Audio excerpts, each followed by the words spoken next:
Fala aí, gente! Pantera Negra da Marvel foi o primeiro filme baseado num herói dos quadrinhos a concorrer na principal categoria do Oscar. Não levou, mas ganhou 3 prêmios: melhor trilha sonora original, melhor figurino e melhor direção de arte. E não é por acaso, o filme é muito bom. E caso você não tenha notado, ele tem um monte de referências históricas, o que torna esse filme perfeito para dar início a uma nova série do canal, chamada Aprendi num Filme, onde juntos vamos identificar conteúdos das ciências humanas que às vezes estão escancarados, mas muitas vezes estão implícitos como referências curiosas nos filmes de maior sucesso do cinema. Dessa forma, você que é estudante pode ficar mais atento aos detalhes dos filmes. E você que é professor pode levar para as suas turmas filmes que provavelmente vão diminuir o número de jovens dormindo nas suas aulas com vídeos. Então, vamos lá!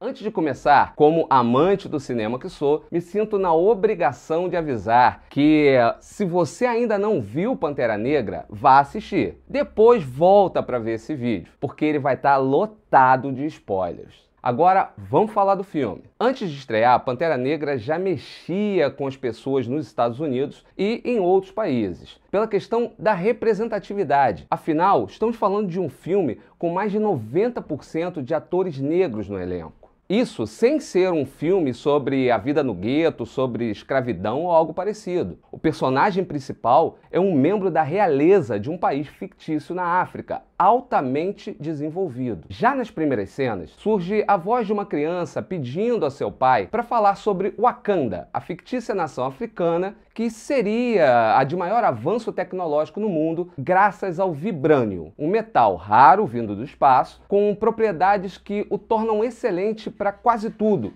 desde a confecção de armas e roupas de combate até como fonte de energia, o que faria desse metal um objeto de desejo de todas as nações do planeta. E o pai, ao contar a história de Wakanda, já começa a citar o motivo pelo qual o país teria se desenvolvido: o isolacionismo. Quer dizer, o fato da nação se isolar, se esconder enquanto os acontecimentos da história se desenrolavam. Isso significa que o Wakanda teria ficado de fora de todo o processo de colonização, quando as nações europeias fatiaram o continente africano em colônias e de lá extraíram tudo o que lhes interessava em matéria de riquezas. Então, só se isolando do resto do mundo, Wakanda estaria livre da exploração por parte das potências europeias. Ou você acredita que ainda haveria 1 grama de vibrânio por lá se eles tivessem sido colonizados? Logo em seguida, começa a ser contada a história do antagonista do filme, o personagem Killmonger, que nos quadrinhos cresceu em Nova York, mas o diretor Ryan Coogler optou por mudar essa origem, levando parte da ação para a cidade de Oakland, na Califórnia. E isso não foi por acaso. Oakland é a cidade onde surgiu um movimento muito importante na luta pelos direitos civis dos negros nos Estados Unidos dos anos 60, o Partido dos Panteras Negras.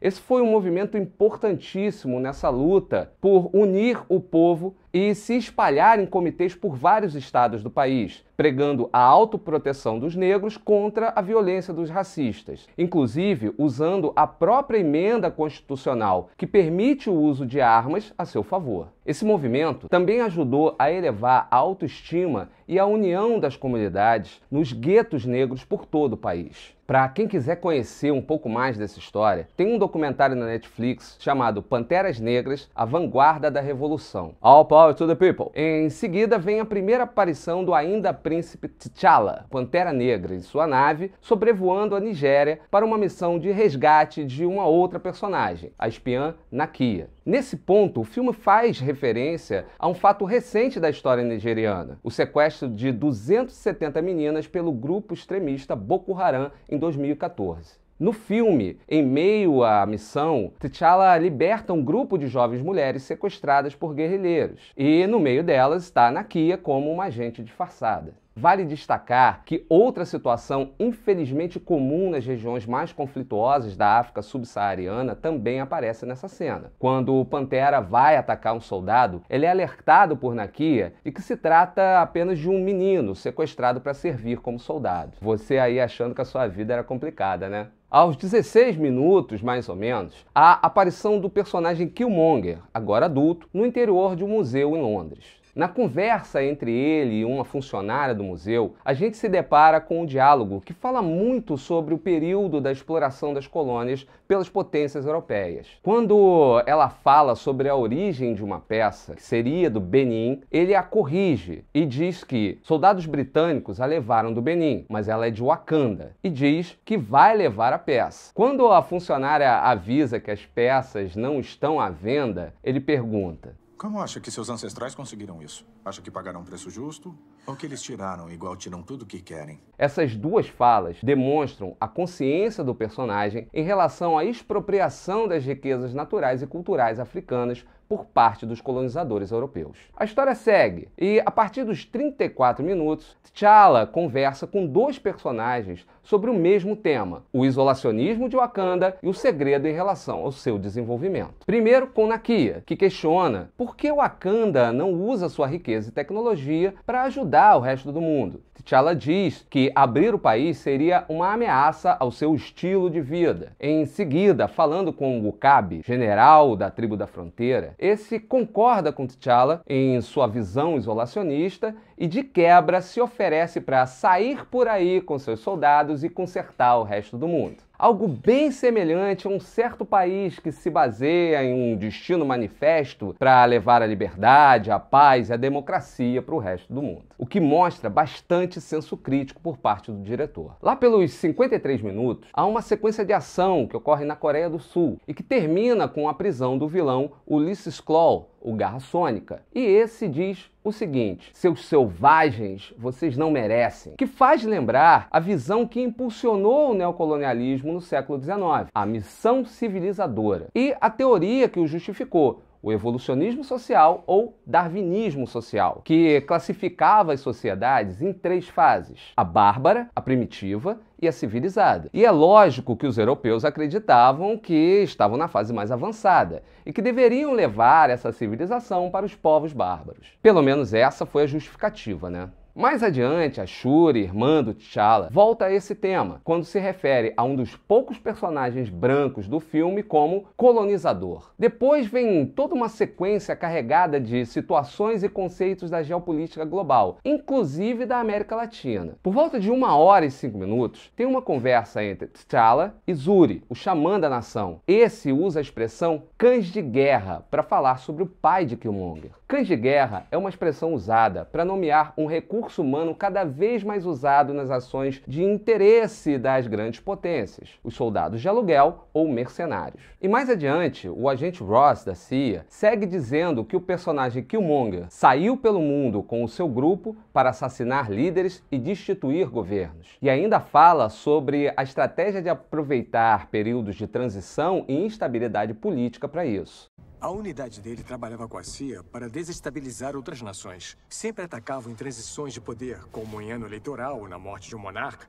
Passam a controlar o governo, os militares, os nossos recursos. Há um flashback no filme que explica como o pai de Killmonger morreu nas mãos de seu próprio irmão, o rei T'Chaka, que morreu lá no filme Guerra Civil. Nele, o personagem faz um discurso que mostra os motivos que o levaram a se voltar contra o isolacionismo de Wakanda. Ele fala sobre o povo negro dizendo: os líderes deles foram assassinados, comunidades inundadas com armas e drogas. Numa menção aos líderes do movimento pelos direitos civis, Martin Luther King e Malcolm X, e também a violência e o abandono dessas comunidades pelas décadas que se seguiram. E ainda completa dizendo: eles são super controlados e encarcerados, falando nesse caso da população carcerária dos Estados Unidos, a maior do mundo, composta em sua maioria por negros. Por sinal, você sabia que o Brasil tem a terceira maior população carcerária do mundo e que em segundo lugar está a China? Bom, mas Killmonger chega a Wakanda, desafia e vence T'Challa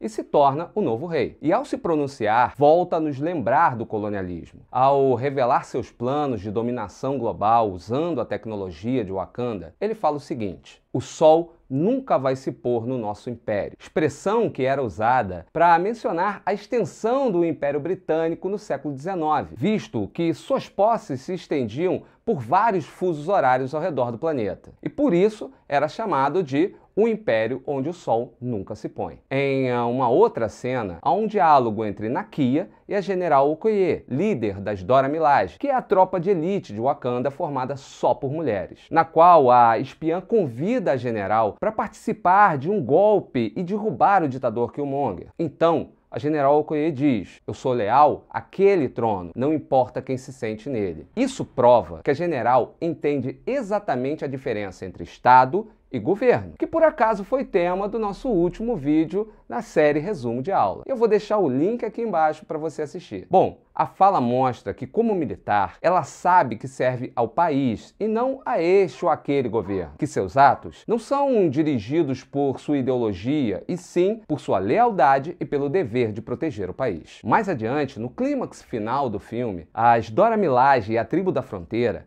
as duas forças de defesa do país, entram em conflito. O Cabe, aquele que era a favor de sair por aí consertando o mundo no tapa, apoia o ditador, enquanto o Okoye apoia o rei T'Challa, que ainda estava vivo, dando início a um conflito interno pelo poder de uma nação, que é o que nós chamamos de guerra civil, vencida, é claro, pelas forças leais ao rei T'Challa. Já quase no final do filme, a gente tem as últimas palavras do antagonista Killmonger, que levaram muita gente nos cinemas às lágrimas, pela emoção provocada pelo seu contexto. E ele diz: só me joga no oceano, com meus ancestrais que saltaram dos navios, já que a escravidão era pior que a morte. Numa clara menção aos nossos antepassados africanos escravizados. E o filme termina com a fala do agora rei T'Challa na Organização das Nações Unidas, afirmando que o Wakanda irá se abrir para ajudar outros países. Bom, então foi isso. Essas foram as referências e os temas que eu encontrei ao longo do filme Pantera Negra da Marvel. E se você encontrou outras referências e temas ligados às ciências humanas, comenta aí embaixo ou usa as nossas redes sociais. Então eu fico por aqui, um beijo e um abraço do Careca e até a próxima. Tchau!